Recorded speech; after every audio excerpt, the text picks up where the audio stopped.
Hello, good afternoon, and welcome to News Central TV. My name is Mazino Appeal. The top stories this hour. Rivers State Attorney General says Supreme Court did not rule 27 defective lawmakers, insists their seats remain vacant. And President Tinubu demands accountability from cabinet, orders ministers to render scorecard. Also, Sudan's largest civilian coalition splits over government formation. Details coming up shortly. Welcome again. Now let's begin with Monday's Supreme Court ruling on Rivers State. The Rivers State Commissioner for Justice and Attorney General Kayode Egbetokun said the Supreme Court did not reinstate Martin Amaole and 26 others as State House of Assembly members. Egbetokun, in a media briefing in Port Harcourt, said various interpretations of the court ruling in social media are misleading. He emphasized that the state's 2024 budget has been fully spent and cannot be brought back, adding that even the 2025 appropriation bill has been passed, signed into law, and in operation.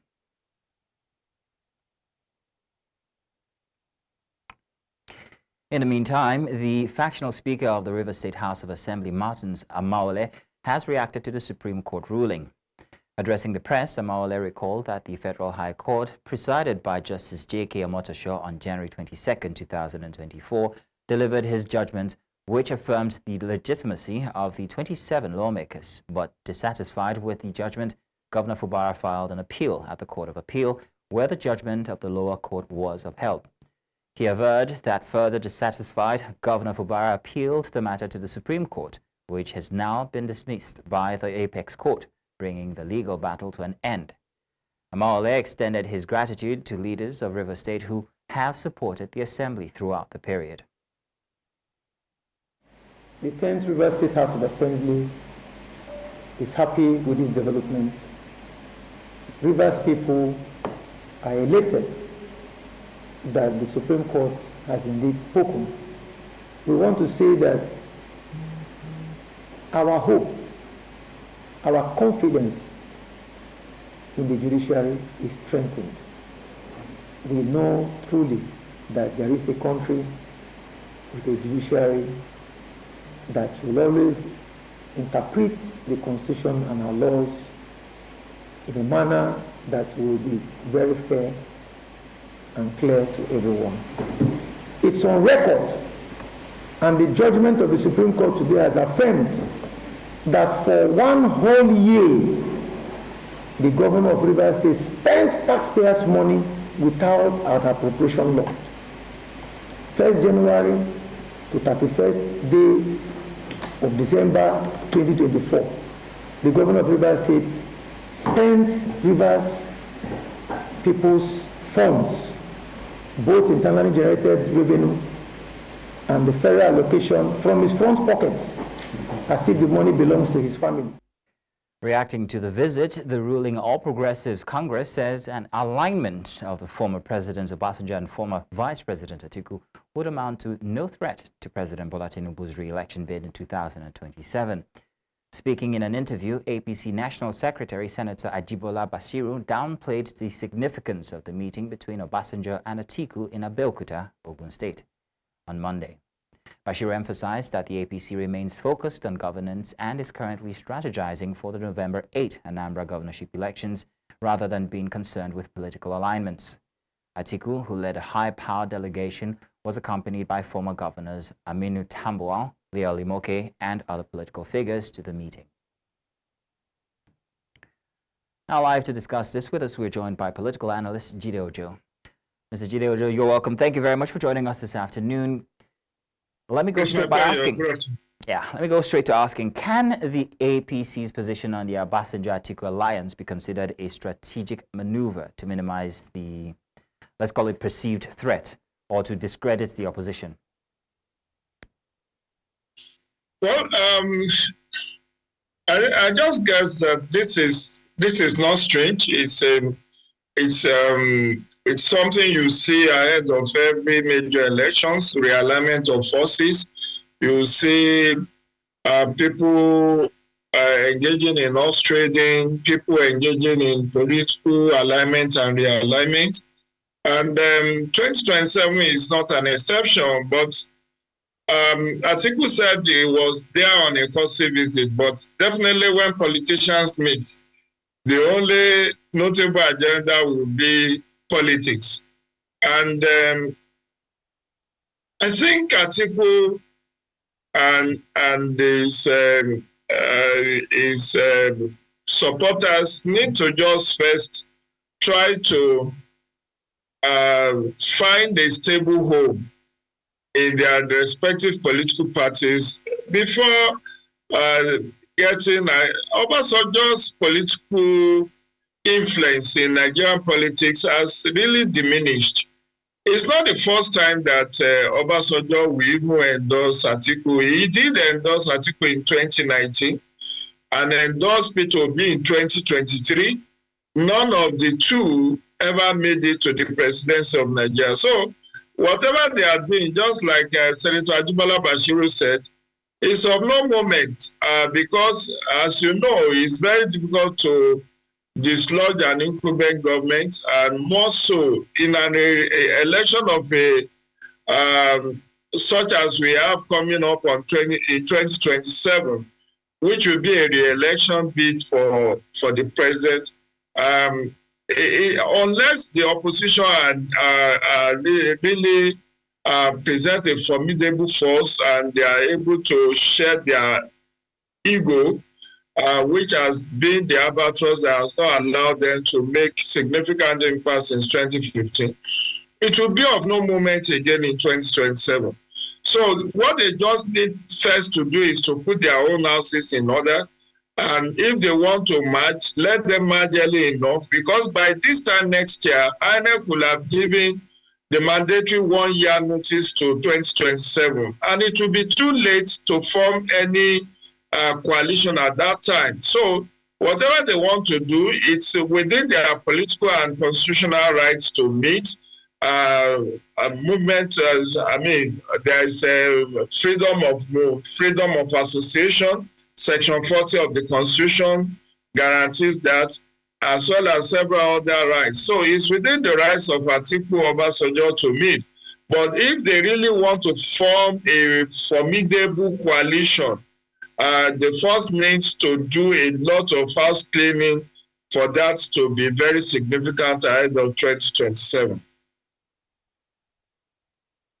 Something that you just mentioned, and that's the historic political alliance here. What role does that play? I know you just mentioned that if you look back in time that they have always been these alliances. In fact, he endorsed 2 of these presidents, or rather candidates, that didn't make it. So what role does this data play in the APC's evaluation of the Obasanjo-Atiku alliance?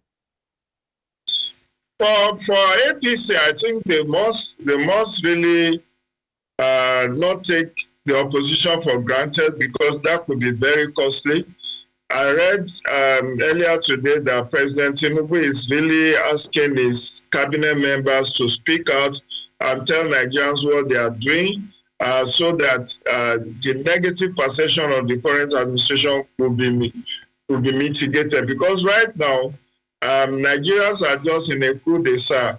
It's not as if they want APC to continue, but the opposition are not presenting any formidable and any record-breaking credentials for Nigerians to choose as an alternative. So it's like Nigerians are between the devil and the deep blue sea, or what the other philosophers will say, between a rock and a hard place. So historically, the only successful coalition that I've ever worked was in 2013, when the CPC and ANPP and part of AMGA formed the coalition, which was later, which also later absorbed the new PDP into their fold ahead of 2015. So what I'm saying invariably is that APC need to be worried because of its own credibility rating. Nigerians are not finding it easy under the APC administration.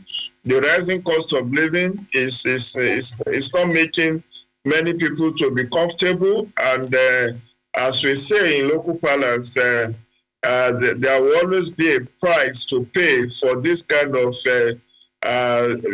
cost of living crisis.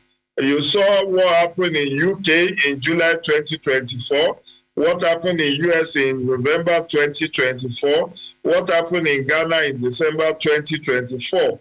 And all of these political upsets happened because of the rising cost of living in those respective countries, which enabled the opposition to sweep the polls in their favor.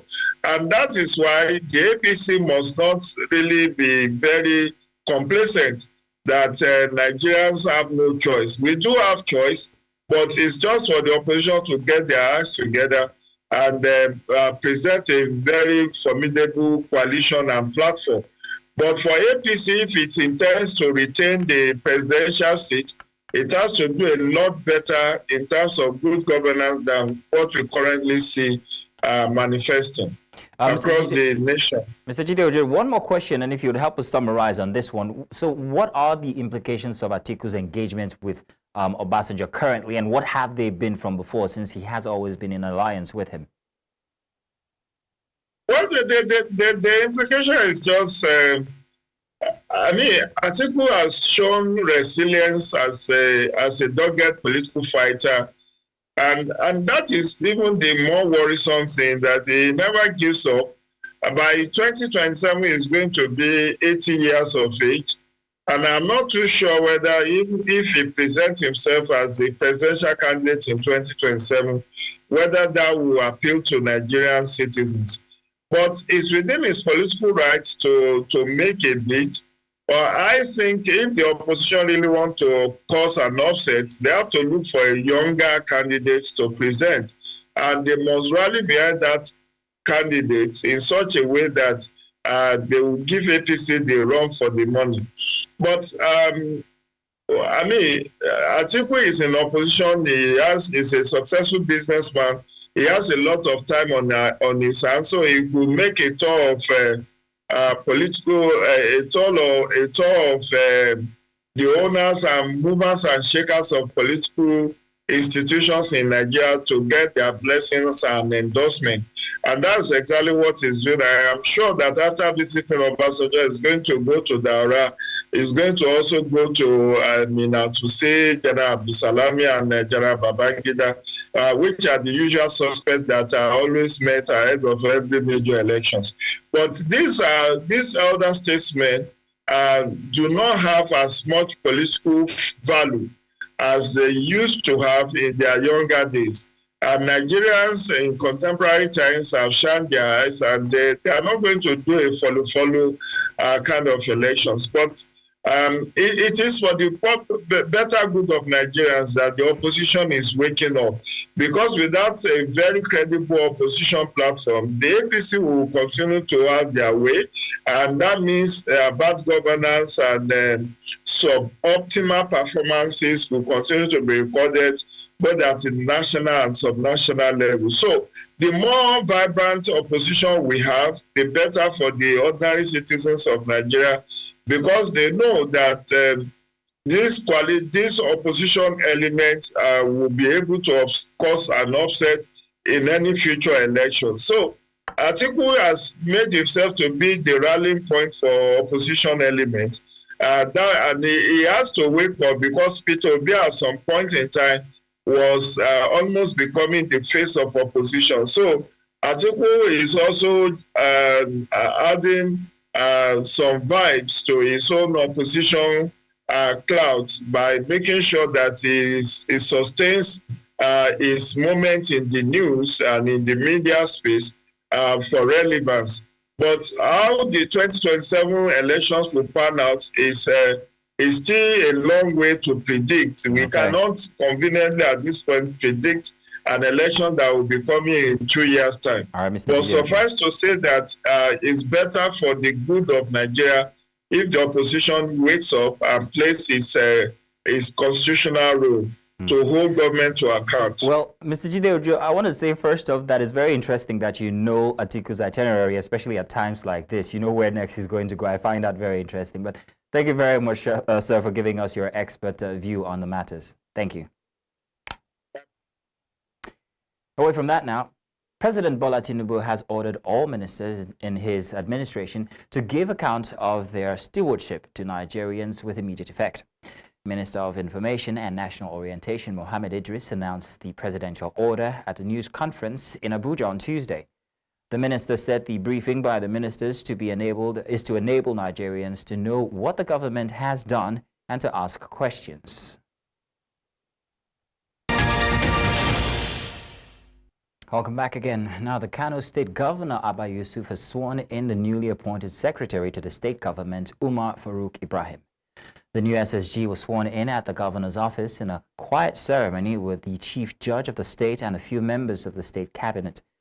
The governor called the SSG to exercise professionalism that will enhance and protect, or rather project, the image of the state in a positive light. Staying in Kano State, where the state government says that a total of 500 youth, including young women, who graduated from the Kano State Informatics and Driving Institution, will be receiving 200,000 naira each as startup capital. The governor, Abba Yusuf, while speaking at the graduation ceremony of the institute at Kura in the Kura local government area of the state, says that the move is aimed at reactivating the state government's youth empowerment scheme. News Central's Emmanuel Bagudu reports. One of the recent graduates of the Kano State Informatics and Driving Institute. Just like her, other young women are expressing a determination to break into the male-dominated transport sector. The state governor, Abba Yusuf, says that apart from giving the graduates the sum of 200,000 naira each, they will each be receiving a free driving license. A show of commitment that the government is willing to provide jobs for its teeming youthful population. 250 young men and women have received training in critical fields such as mobile and personal computer repairs, user interface design. 250 graduates have again been equipped with knowledge of road signs, responsible driving techniques. The Emir of Kano, Muhammad Sanusi II, who was visibly present at the ceremony, commended the state government for reviving several of its initiatives targeting youths abandoned by the past administration. Bukata a matsayinmu na shugabanni mu tabbatar matasanmu suna da dukkanin ilimi suna tafiya da kowane zamani. Every kind of motor, small motor, container, 911. Okay, so ai ka san komai aka ce juyi ne kwado a ruwan zafi. Kamar yadda ina da aiki aka dauko na aka ce an bani aikin da namiji ne yake. An mamaki ake a ce wai mu muna mata masu ƙananan shekaru muna tuka babban mota, abin har sha'awa yake ba mutane. The benefiting youth pledged to meet the expectation of the state government.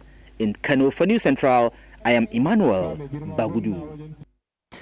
The Defense Headquarters disclosed on Monday that 800 former Boko Haram fighters who surrendered to the military were undergoing de-radicalization for onward reintegration into society.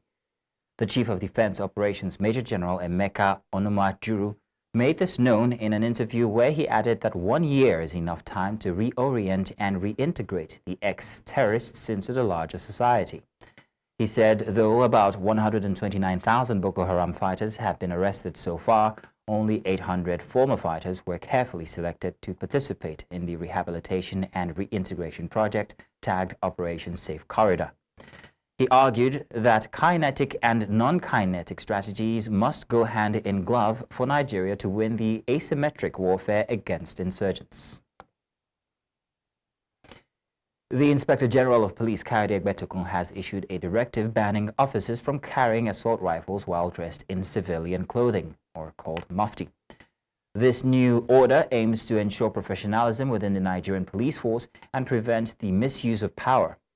Egbetokun also emphasized the importance of upholding human rights, warning officers of severe consequences for any breaches. The IGP's directive highlights the need for police personnel to follow ethical guidelines and maintain operational integrity in all situations. And still on security matters, the Kebbi State Police Command has arrested 47 herders for criminal trespass and attempting culpable homicide following an invasion of the Waziri Umaru Federal Polytechnic burden in Kebbi. According to a statement issued on Monday by the command's spokesperson, CSP Nafiu Abubakar, the incident occurred around 3 p.m. on February 4, 2025, when a resident of the Ruga Labana area, Abubakar Nabande, allegedly conspired with others to forcefully enter the Polytechnic premises. The statement further noted that when Polytechnic staff and security personnel attempted to evict the intruders, the herders turned violent. Upon receiving the report, Commissioner of Police Bello M. Sani personally led a team of detectives to the scene for an on-the-spot assessment. Following investigation, officers arrested 47 suspects linked to the attack. The suspects have since been charged to court for prosecution. Now let's take you to Rivers State, where the family of late Chikuma Ebule in Ikwere local government area are demanding justice for their killed son. 35-year-old Chukuma was allegedly shot and killed by an official of the Nigeria police on Saturday. News Central here, correspondent Osanazu has been following the story and brings us this package. This is the back entrance into late Maswe's apartment. And this is what the police did to gain entrance into the apartment. We were told that the police forcefully broke into this place using these pillars on the floor to break this door open to gain entrance into late Maswe's apartment. You can see on the floor some of the bullets, and this is one of the bullets that was fired at Maxwell that claimed his life. And this is a spillover bullet that was found on the ground. On the floor, you can still see some spilled blood. However, the family seems to be mourning. And what are their demands at this point in time? One policeman says, fire him, shoot him down, shoot him down. I say, sir, please don't shoot. Sir, please don't shoot. We are going to settle this thing amicably. Sir, please don't shoot. Sir, please, for the sake of my baby, sir, please don't shoot. That was when they shoot the gun. When they shoot the gun, they now follow the frontage. The victim's younger sister, Doris Egbetokun, described her late brother as peaceful and friendly, provided the kind of business her brother is doing. My brother is a businessman. He do agents for land. He do agents for people. If you want to buy land, he will do the agent for you for selling and buying. The other brother to late Chukuma Egbetokun, Bright Egbetokun, and aunt demand justice for their kid brother. But one thing that is sure is that our brother cannot just die like that. You can't just wear a uniform that government gave you, refuse to understand the norms of your uniform. Take gun and shoot anyhow, shoot whoever you want to shoot. Human beings are not animals. So we'll ask for justice. So what I need now is government should justice, to have justice upon this thing. They should take care of this girl is only 6 children, small kids. No one has reached out to primary one. Others further provided updates what the police allegedly carted away during the sting operation. I get into my room, they have entered inside my room and break my laptop and took my 15,000 naira, and I saw blood everywhere. The almost 300,000 that was inside the house, my husband want to use and open business for me. They collected it.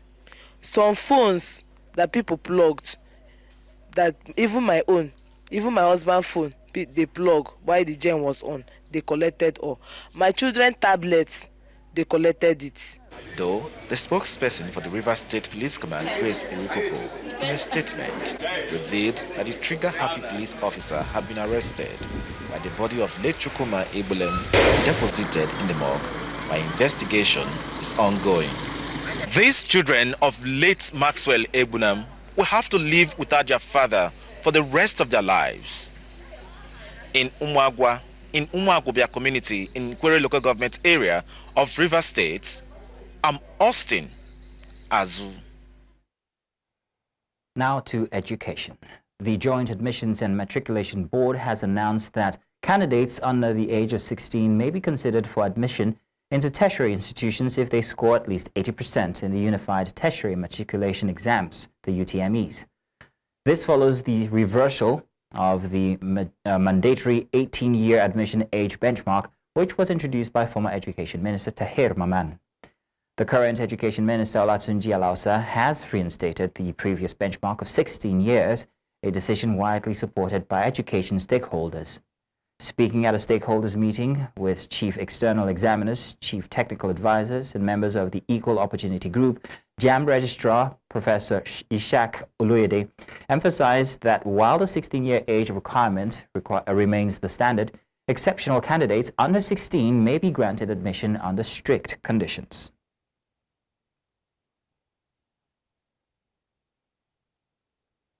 And the federal government has announced an increase in the application fee for new private universities, raising the cost from 5 million naira to 25 million naira. This was disclosed in a memo issued on Monday by the Executive Secretary of the National Universities Commission, Professor Abdullahi Rabadu. According to the NUC, the move is aimed at repositioning private universities in Nigeria, ensuring better coordination in their development and improving their ability to serve the educational needs of the populace. The Commission also suspended inactive applications, including those for private open universities that have shown no progress for over 2 years. Applications that have only submitted letters of, or rather applicants that have only submitted letters of intent have also been put on hold. The revised processing fee will be communicated to applicants who have already purchased application forms, according to the NUC.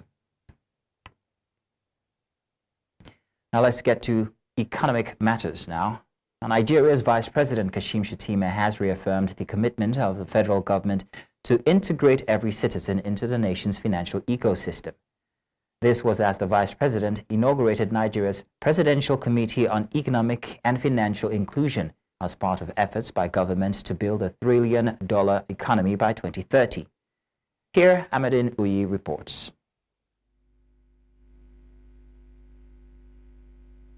It was the inauguration of a presidential committee to provide adequate infrastructure to build financial gaps and create an inclusive environment for the poorest of the poor in Nigeria. The inauguration of this committee and the formalization of this investment committee reinforced President Tinubu's pledge to an inclusive economy, a vision that has been endorsed by the National Economic Council. As we formally inaugurate this presidential committee and commence the operationalization, I would say, of the 2024 ASO Accord, it is imperative that we affirm our collective commitment to the terms of reference that will guide our work and indeed measure stage by stage our progress.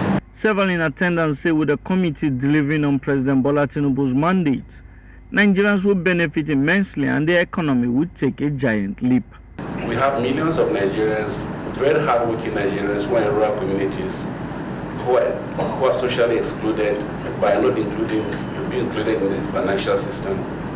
And a lot of them cannot get credit, cannot access any financial assistance and support. We cannot grow our economy at the expense of our common humanity. So which means that we have to carry the weakest among us. We have to design programs and policies that target those vulnerable ones, those very weak ones among us. We have people that are living below the poverty line, almost 70%. That was the last statistics before us.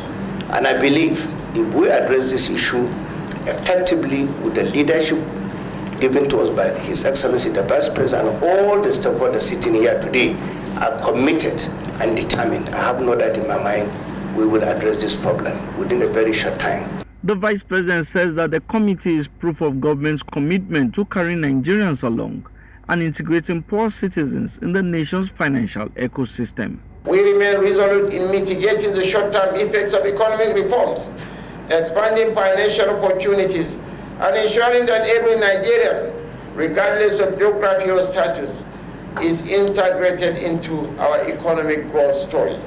The event also witnessed the signing of an investment agreement by private sector stakeholders to provide foundational infrastructure for the full commencement of the ASO Accord initiative. In Abuja Central, I am Amadine Uyi. Poor waste management and evacuation have become a significant concern in satellite communities within Nigeria's Federal Capital Territory, while mountains of refuse have become a regular sight in many satellite communities. Residents say this continues to pose a public health risk.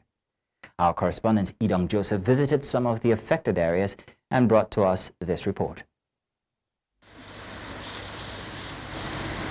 From sewage spilling into streets within the city center to mountains of unevacuated refuse, the situation of improper waste management in the FCT has become a public health hazard in satellite communities. For residents in the Karo, Jikwe, Begi and Kurudu areas, where refuse collection sites are located along the road and close to homes, this is not only inconvenient but a daily nightmare as the stench of decay competes with their cries for help. Several times my children fell sick. Even personally now, we are praying to God and God should provide money for us so that women we can relocate, because my neighbors, some of my neighbors, they have relocated some years ago and nobody will even take the apartment. Ana ruwa to ba karamin wari ke taso mana nan ba. Kawai mu kare mu Allah godiya, Allah ne ke kara tsare mu da kiwon lahiyar da yake ba mu. Amma in dan ta mutun ne da haide mu mutu. Despite waste collection service in the FCT, these services are either inconsistent or completely absent in many satellite communities, transforming roads into unofficial dump sites. As complaints continue to rise, residents are urging authorities to take immediate action, whether by improving waste collection services or relocating these dump sites to less populated areas. Don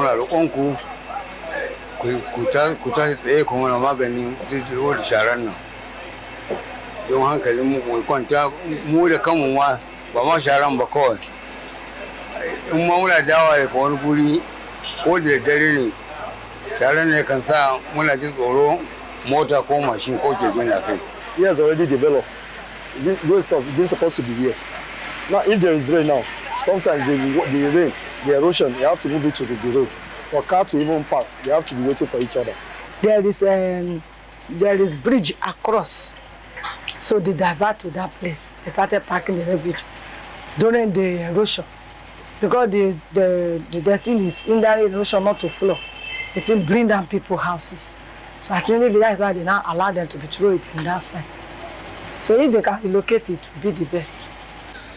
For residents of communities like Karo, Jikwe and Kurudu in Abuja, they want to see real actions taken before their neighborhoods become completely unlivable.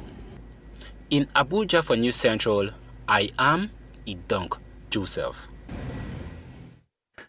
Coming up, Sudan's largest civilian coalition splits over government formation. This and more after this short break. Join us again.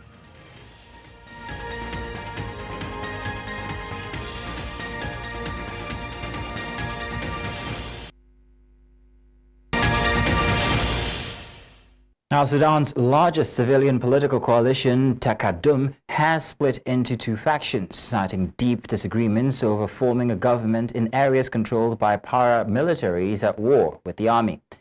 In a statement on Monday, the bloc of political parties and professional unions said the division was triggered by two opposing stances on the government formation issue. It added that henceforth each faction would operate under a new name with a separate political and organizational structure, pursuing its own vision and ending the war, achieving lasting peace and establishing democratic civilian rule. Meanwhile, the Sudanese army, which has been locked in conflict with the Rapid Support Forces, said since April 2023, has accused Takadum's leader, former Prime Minister Abdallah Hamdok, of aligning with the RSF paramilitaries.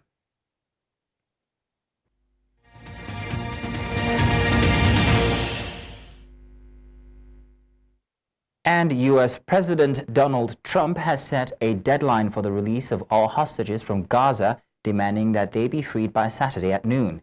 He warned that if the hostages are not released by then, he would call for the cancellation of the Israel-Hamas ceasefire. Trump described Hamas' threats to delay further exchanges as terrible and stated that if all hostages aren't returned by the deadline, all hell would break loose. The president also mentioned the possibility of withholding U.S. aid to allies like Jordan and Egypt if they refuse to accept Palestinians under his controversial plan for Gaza. Trump plans to discuss the timeline with Israeli Prime Minister Narendra Modi. I beg your pardon, that's Netanyahu. Hostages aren't returned. As far as I'm concerned, if all of the hostages aren't returned by Saturday at 12 o'clock, I think it's an appropriate time. I would say cancel it and all bets are off and let hell break out. I'd say they ought to be returned by 12 o'clock on Saturday, and if they're not returned, all of them, not in drips and drabs, not 2 and 1 and 3 and 4 and 2. Saturday at 12 o'clock, and after that, I would say all hell is going to break out. Now, for more on this, I'm joined by our international correspondent, Afia Hagen. Afia, good afternoon. Thank you very much once again for joining us. Always a pleasure to see you. So, Afia, if you tell us, how did we get to this point here? Where the ceasefire is under such strain itself?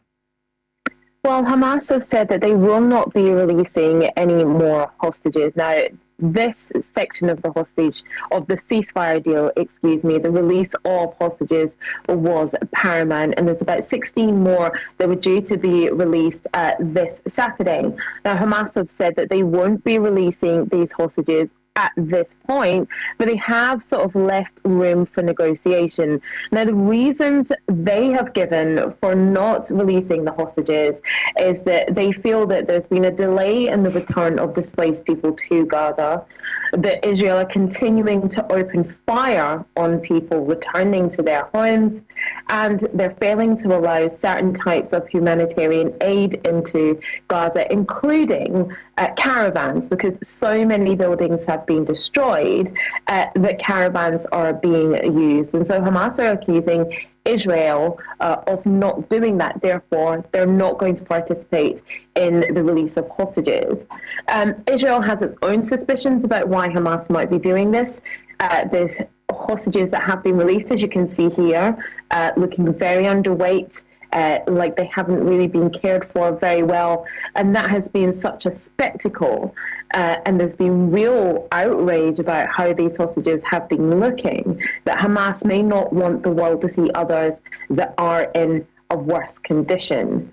So it's too early to say where we are today on Tuesday if this carefully staged, carefully managed, really fragile negotiation of peace is going to collapse. But it is fair to say that it's under increasing strain. Too early indeed. So what has been the reaction to Hamas withholding the release of hostages? Well, you saw President Donald Trump there saying that all hell would break loose if the hostages are not released by 12 p.m. on Saturday.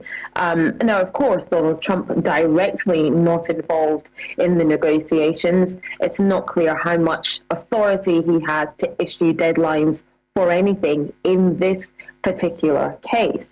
The UN have also weighed in on Hamas's decision to delay the hostage release and saying that Israel and Hamas should both uphold their sides of the ceasefire agreement. They've said, we want to make sure that all parties abide by their stated agreements under the ceasefire, and it's crucial that they uphold all the relevant aspects of the agreement and all the relevant timelines.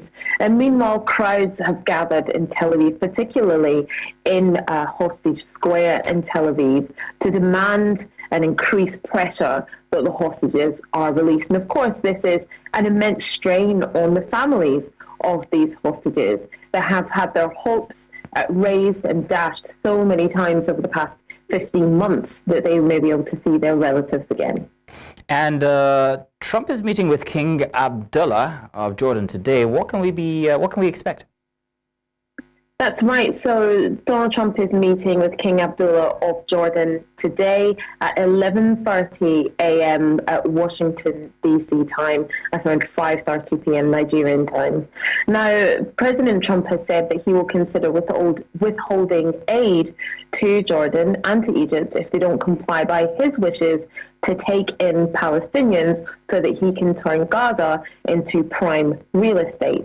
Now, the Jordanian Foreign Minister Jawad al-Anani, ahead of this, what he described a very crucial meeting, has said that he thinks that Trump thinks he can manipulate Jordan, but Jordan has a very good record of human rights and is not prepared to be trampled on. He also reiterated that Palestinians are very keen to be able to return to their land, and that is what should be allowed. So it'll be very interesting to see what the outcome of this meeting is. Now, it's worth noting that there will not be a press conference like we had with Prime Minister Benjamin Netanyahu and President Donald Trump last week, and that's what spawned those remarks where Donald Trump said, "I'm buying Gaza, going to turn it into the Riviera of the Middle East." We won't have that off-the-cuff press conference, and King Abdullah is due to leave the White House about 1 p.m. local time. And King Abdullah is not staying at Blair House as well, which is sort of in the confines of the security around the White House. So we won't see the press conference, but we definitely will get a readout and some lines from that meeting between them, which of course I'll bring you later on today. Well, Afia, thank you very much once again for bringing us up to speed. Thank you. Now let's go on a break, and when we come back, some sports and business before that.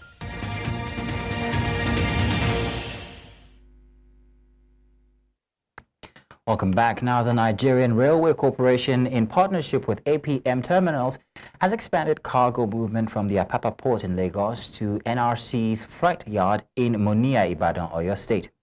Now, at the flag-off of ceremonies of the standard gauge rail on Monday in Apapa, Lagos, the new managing director of the NRC, Dr. Kayode Egbetokun, promised that no stone will be left unturned, as the rail system is vital under President Bola Tinubu's government.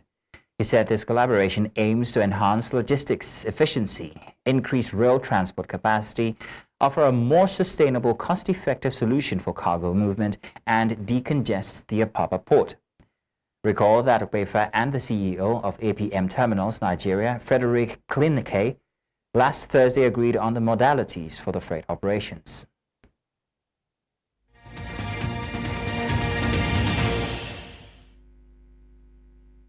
Sports now. Nigeria's mixed badminton team dominated Zambia with a 5-0 sweep at the 2025 All-African Seniors Badminton Championship in Douala, Cameroon.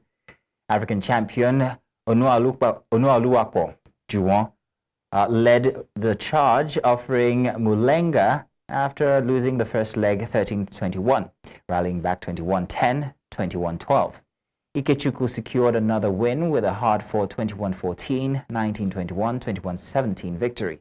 Sofiat Obanishola showcased her versatility, excelling in both singles and doubles.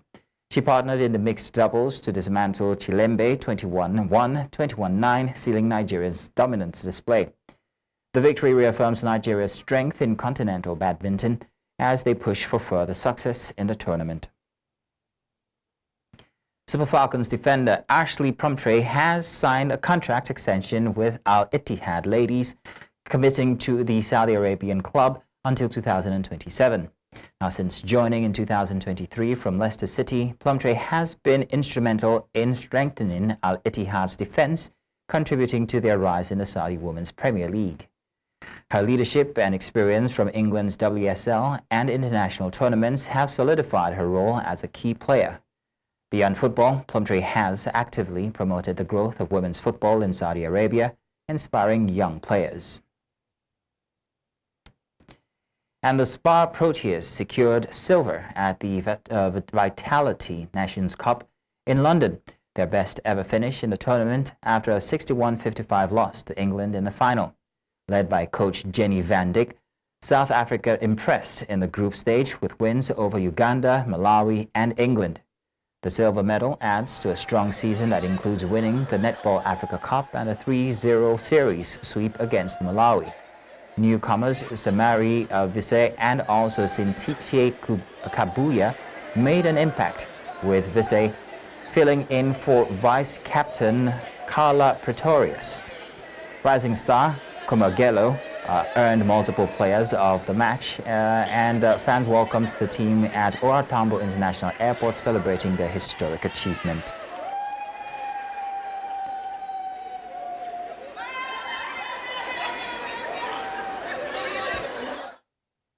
happy jubilations. And that's all this hour. But before we go, let's take a look at some of the major stories that we brought your way. Rivers State Attorney General has said Supreme Court did not rule 27 defected lawmakers. Instead, their seats remain vacant. And President Tinubu has demanded accountability from cabinet orders ministers to render scorecard. And finally, we also told you that Sudan's largest civilian coalition has split over government formation. Now do remember you can watch News Central live on DSTV channel 422, Star Times channel 274, Able TV, and of course on YouTube. Many thanks for watching. My name is Mazino Appeal.